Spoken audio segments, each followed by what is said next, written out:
We pulled up to a 70s split level bordered by tall hedges. Brady drove into the garage, and as soon as we came to a stop, Casey stormed out of the car.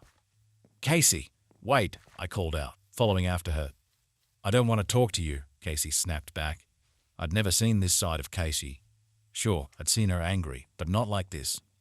Her usually excited, chipper tone had been replaced by a low and hollow voice. Her blue eyes flashed with anger. Brady brushed past her and opened the door into the kitchen, raising his finger to his lips. "My mom's asleep, so be quiet, okay?" The three of us followed in quietly. "Where's the guest bedroom?" Casey muttered. "I just want to go to sleep." "Up there, at the end of the hall." Without another word, she disappeared up the stairs. The door slammed loudly a few seconds later, and Brady winced. "She'll get over it," he whispered to me. "No, she won't. But it's okay. I was going to break up with her anyway." "Really?" I shook my head. "It wasn't working." "So what do we do now?" Maribel asked. Her first word since the photo. She hadn't said a word during Casey and my fight in the car. "Get some sleep, I guess. It's almost 3 a.m. I replied. Maribel glanced at me, but then immediately broke eye contact and looked down at the floor. "Did Casey ever say where she got the camera?" Brady asked. I shook my head. "I just said a friend gave it to her. Whoever they are, they probably know what's going on." "Maybe they can help us," he replied, glancing at the stairs. "I don't think you'll get any answers out of Casey tonight," Maribel muttered. "Let's just go to sleep." "I'm so tired." "You want to take my room, Maribel? Well, Benny and I can be in my room, and you can be on the couch." "I'll take the couch," she replied. "Sure." The three of us moved into the family room. Brady bent down and, grunting, pulled out the couch. The rusty hinges creaked and groaned. "Hang on, I need to get you guys blankets and pillows," he said, brushing past us. His footsteps receded, and then Maribel and I were alone. A few seconds ticked by. Our eyes didn't meet. Sorry," I finally said, breaking the silence. "I know this is really stressful, the photo, and everything." "It doesn't mean anything." "What?" "The photo. The future is totally undetermined. You and Casey changed the future by not going back to her house. The photo of us. It's only showing one possible timeline among infinite ones." She shook her head. "It doesn't mean anything." Her words felt like a gut punch. "Oh, okay." I sat down on the bed. When the silence got to be too much to handle, I got up again and began pacing the room. I thought I saw Maribel open her mouth at one point to say something, out of the corner of my eye, but then she closed it again. The old wooden floor creaking under my feet was deafening. Guys?" Brady's voice, coming from the kitchen, sounding terrified. Maribel and I ran over. We found him hunched over the kitchen counter, his back turned to us. My stomach plummeted like a rock. My photo changed," he whispered. He stepped away from the counter. "No. Brady's photo was the one we'd taken earlier. He was standing next to the tree, lit by the orange flames of the fire pit. He's going to die soon." My heart began to pound. I felt weak. Maribel leaned over the counter, staring at the photo, but I backed away. I reached into my pocket and pulled out my own photo, holding it up to my face. No. It had changed, too. It was also me standing next to the tree. Maribel's mouth dropped open. No. She scrambled back into the family room. I heard the loud zip of her purse, and then she ran out of the darkness, breathless. Mine changed, too. "So we all die together?" I asked, my voice shaking. "Maybe he comes here," Maribel said. "Maybe Casey's neighbor followed us here and is going to murder us all. Brady, did you lock everything?" "I think so," he replied, his voice weak. "Check the back door," she said as she raced to the front. I ran over to the sliding glass door and tugged on it. Locked. Brady ran into the garage, checking the big door, then ran back in and locked the door into the garage. "The back door's locked." "The garage is too," Brady replied. Maribel rushed back, nearly out of breath. "The front door wasn't locked. He could be in here already." "There's no way. We just got here," I said. "But the photos didn't change. Look." Maribel held up her photo, now crumpled at the corners. "We're still going to die." Okay, calm down," Brady said. "We'll do a sweep of the house." "Okay." We methodically walked through the house, opening closets and cabinets and peering inside. No one was there.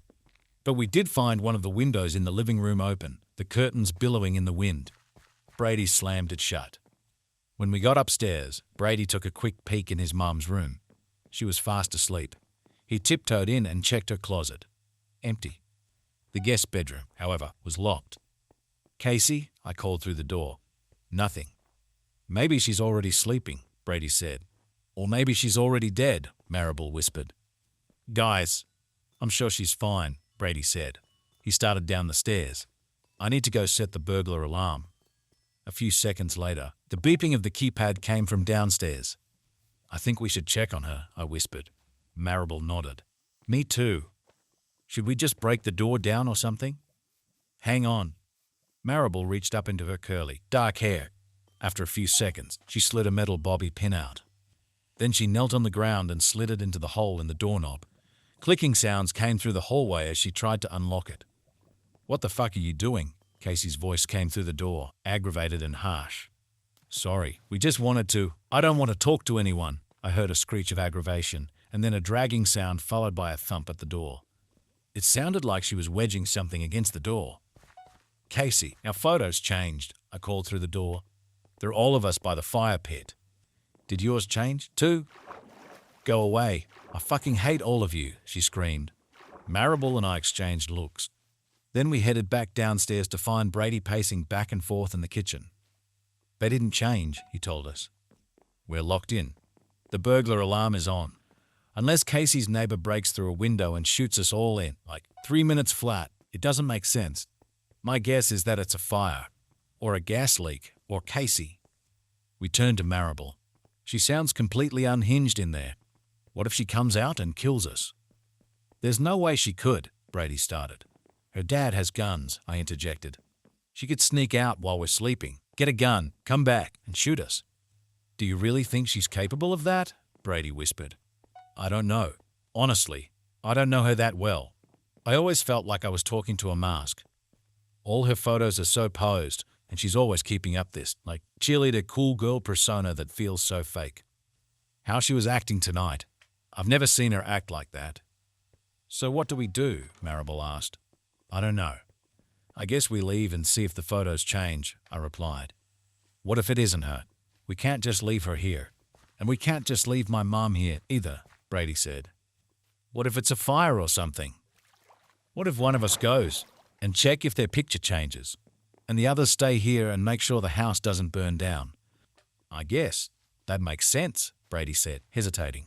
"So which one of us goes?" I asked. A few seconds of silence passed between us. "I guess I will," Brady finally said.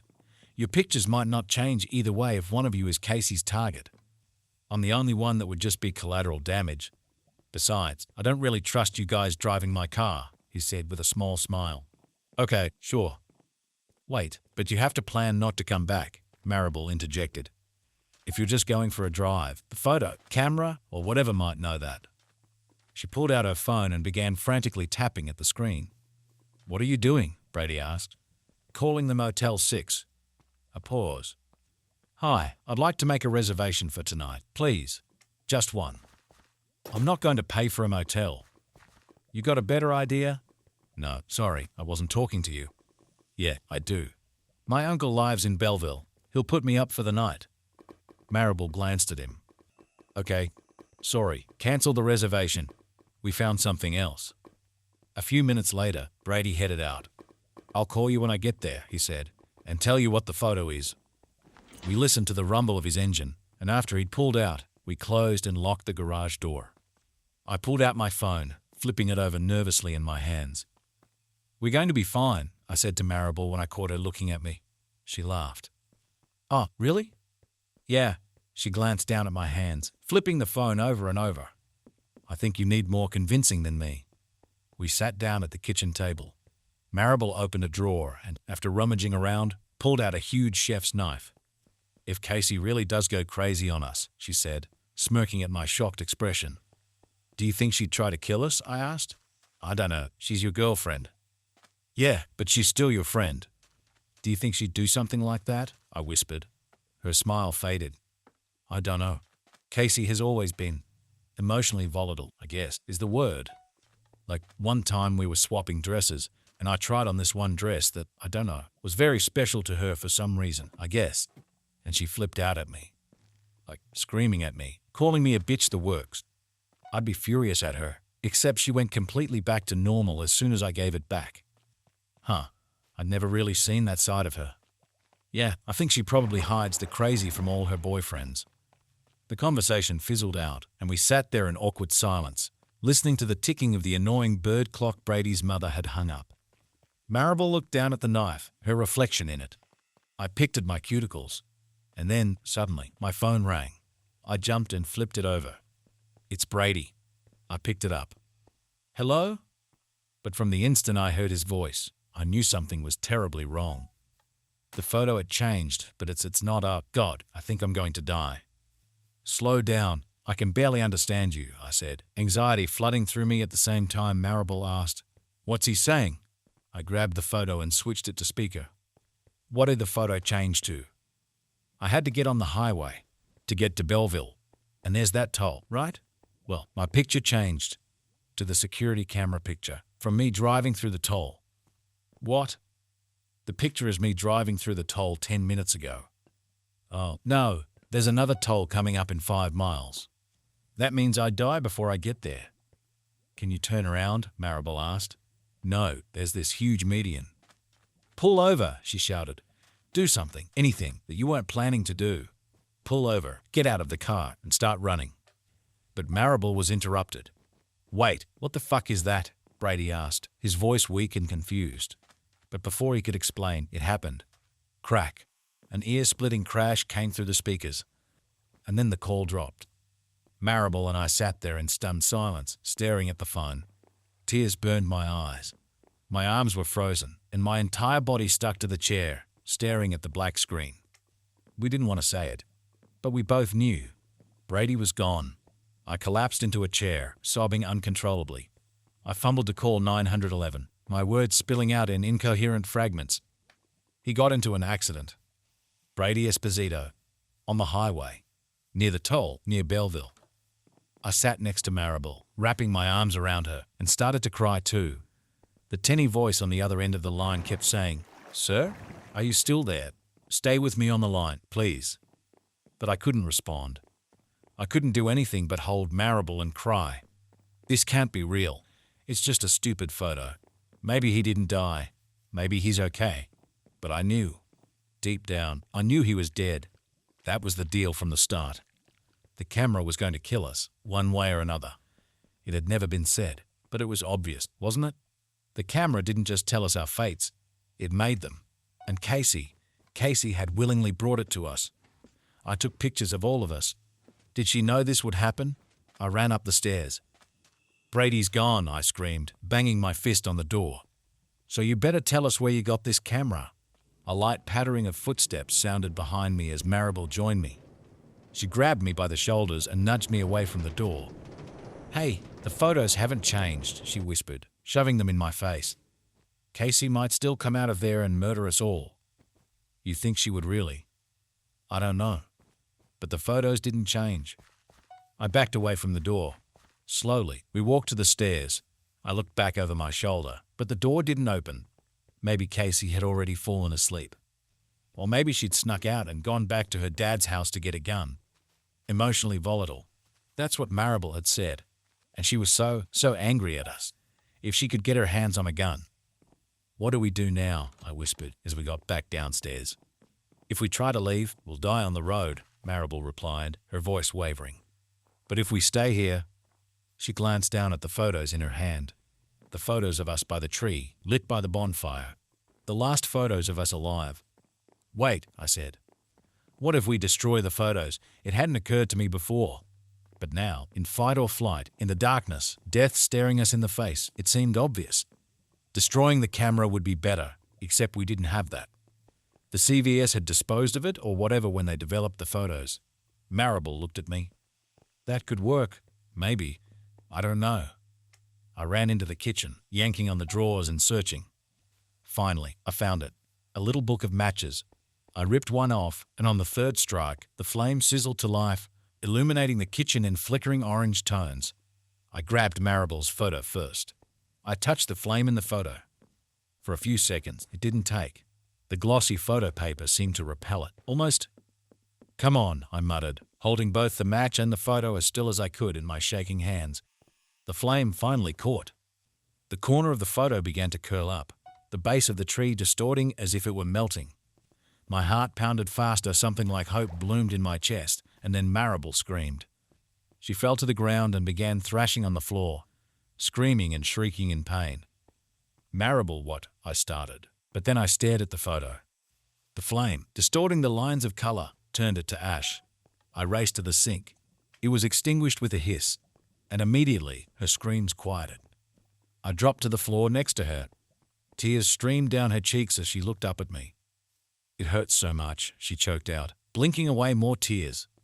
Thumps sounded on the stairs. First Casey burst into the kitchen, her hair wild and her eyes wide. Then Brady's mom was behind her. "What's going on?" Mrs. Esposito asked, rushing over to us. "Is everyone okay?" My heart sank. "Brady was in an accident. I don't think he made it." Asterisk, asterisk, asterisk, the photos changed again. As we sped down the highway in the back seat of Mrs. Esposito's car, they changed. I'd been staring at my photo the entire ride, expecting it to change to CCTV footage of us on the highway at any second. The inside of the car was dark, but I could see it every time we passed underneath a street lamp, lit in the orange halogen glow. On, then off, like a monster lit by a strobe light in a haunted house. As we passed under the next street lamp, it was no longer the photo of me against the tree. It was instead a photo of me, Casey, and Maribel. Dressed in black, I stood outside the church, next to Brady's parents. It was his funeral. I knew he was dead, but seeing the photo made it real. I nudged Casey and Maribel. "Look," I whispered. Their photos were the same. Why did they change now? Right now, on the way to Brady? Had Casey actually been planning to kill us, but now couldn't?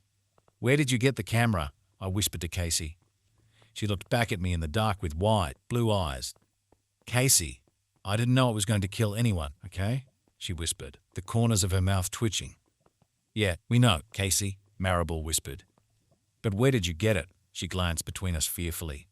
"Ezra Schmidt gave it to me." "Who?" Maribel asked. "Emma's brother. You know, the girl who was hospitalized last year for a suicide attempt." She took in a shaky breath. "You mean the girl you bullied all through middle school?" Maribel snapped, glaring darkly at Casey. "The girl you called Prego Emma?" Casey nodded sheepishly. "I ran into Ezra at the grocery store right before the party. He gave me the camera. He said it was a really cool camera one of his friends had found." "So you took a camera from the brother of the girl. You drove to suicide," Maribel said very slowly. "I didn't drive her to suicide. I haven't even talked to Emma since 8th grade. Those kinds of wounds don't really heal, Casey," Maribel replied. "Like, ever. But Ezra was always nice to me. I think he even had a crush on me. He'd follow me around sometimes at school." "Okay, none of this matters," I whispered, cutting her off. "We need to find Ezra and ask him what's going on here, and how to stop it. It won't bring Brady back." A heavy silence fell over us. I glanced at Esposito's head as she quietly sobbed. The minutes stretched on, with the three of us in uneasy silence. And then, finally, we saw it. Red and blue lights punctuating the darkness. Police cars were parked in the middle of the highway, obscuring the battered remains of a car. Mrs. Esposito parked on the shoulder and, without a word to us, ran towards the police officers. The three of us slowly approached her, my heart hammering in my chest. Between the police cars, I could see slivers of Brady's car, twisted grey metal, shattered headlights, a white airbag pressed against a cracked windshield. I didn't need to fight through the cluster of cars to see how bad it was. And as we approached, I noticed something on the ground. Something small and white, face down, among a few stray shards of glass and twisted metal. I walked towards it, the voices and sirens fading out of my consciousness. All I could do was stare at the photo, face down on the asphalt. I reached down and picked it up. My heart plummeted. It wasn't the final photo of Brady going through the toll booth. Instead, it was all blurry, muddy streaks of grey bleeding into each other, like the photo had been corrupted, or like the camera had been moving wildly. But there was something I could see. There are two lights in the upper right corner. Thin, jagged lines of light descended from them, as if they were also affected by the blur. Headlights. Is this what Brady saw right before he died? I stared at the two dots. There was something about them that unsettled me. I couldn't look away. Two lights, almost like eyes, staring back up at me through the glossy photo paper. Glossy photo paper. Glossy photo paper.